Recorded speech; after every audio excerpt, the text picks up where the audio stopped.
I want to start by actually talking about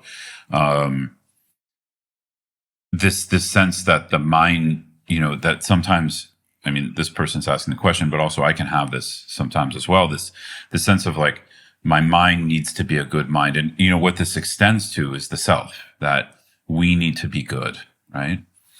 And I think some people assume that like there's a universal goodness.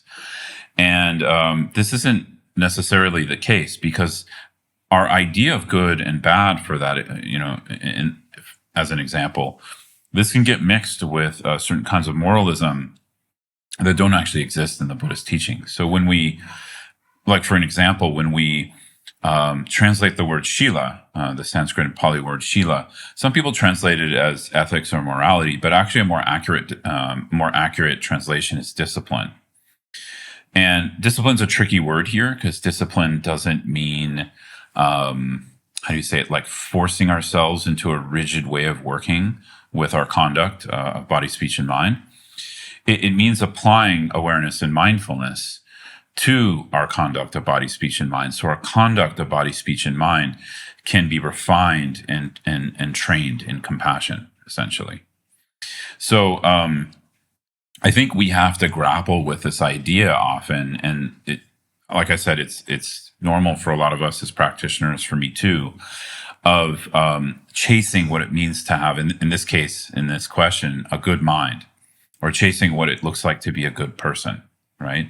I think this is a big topic. And with essence love, there is another flavor that we're working with. And so I think it's really interesting that the person who asked this question, the fact that this kind of thought came out, needing the validation that this person's mind is a good mind.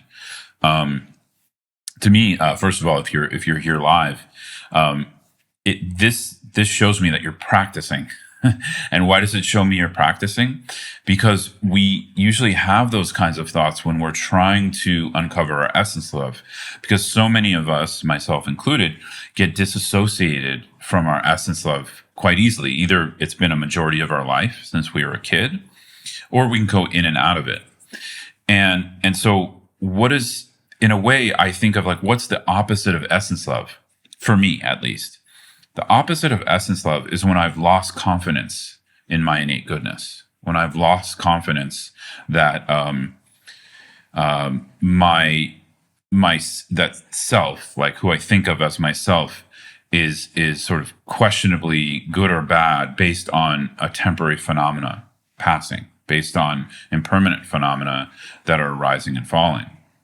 And this is a bit tricky because, of course, in Buddha Dharma, we need to be mindful of our conduct. And this is part of what the practice of shila is. So it's not saying do whatever you want, but, because there's obviously consequences, harmful consequences for some actions, pleasant or useful consequences for others, or compassionate consequences. Maybe I'll put it that way. So I think it's tricky here, because when we're trying to recognize essence love, which actually is it itself is not good or bad. It's I guess you could say it's kind of a goodness beyond good or bad, but it's just what we are. It's just part of our human nature when we're not trying to condition our happiness all the time, right? So this is part of what we work with when we're trying to uncover it, because the mind, usually when we're seeking happiness or love or connection or bliss or whatever it is outside of ourselves, not only does it move us away from essence love, but it brings up all of these kinds of questions of validation, because we're lacking the confidence in our essence love. And I just want to normalize this. And why I said, it's not a bad thing that this is arising, because it means this person is practicing, is because these are the things that, we grapple with when we're trying to connect with essence love, because it's hard to let go. It's hard to release the idea that we need to produce essence love, that there's something to get, that we need to, that we're seeking heaven, that we're seeking some kind of salvation, right? Essence love is not salvation. So I think there's some things we need to translate into Western culture, because there's a lot of overlay of Abrahamic influences. Not that those are bad, but they're different than what we're talking about here. And so the overlay already has this theistic split into above and below, good and bad, heaven, hell, etc. And so, often when we're like I said, when we're grappling to uncover our essence love, we're going to come into contact with that habit. And it's a good thing because we can open up that habit for ourselves. We can open up that idea of, I like to open it up more as a question, like, what does good and bad mean to me? Like, what does it mean to be a good person? What does it mean to be a bad person? Even the question here, is there a fundamental essence, essentially essence love, that is just there as a natural contentment, a natural joy when I'm not comparing myself to others, when I'm not trying to, consistently seek validation and confidence outside myself, right? So I recommend that as just part of the process. But of course, the way we mainly uncover essence love, the way Sonia Rinpoche teaches it, is through handshaking practice.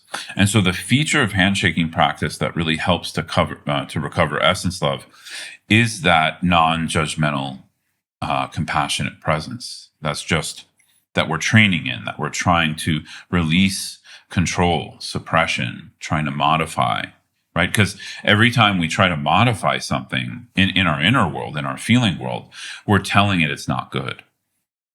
Or if we want to encourage something, let's say we think it's essence love and then we're encouraging it, maybe it is, and that's fine, but it can also run the risk of, again, we're picking and choosing and we're not letting things just naturally settle.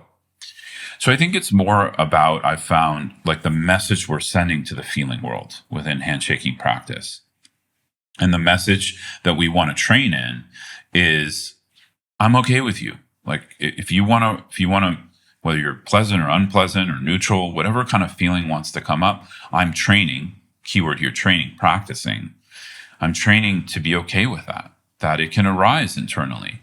I don't have to let it out externally. I don't have to shove it down internally. I don't have to try to come in to fix, modify, or change it. And over time, our essence love can start to pop out. Why? Because it's there. It's just we're often covering it up. We're not allowing it to pop out because, again, we're seeking this validation outside of ourselves.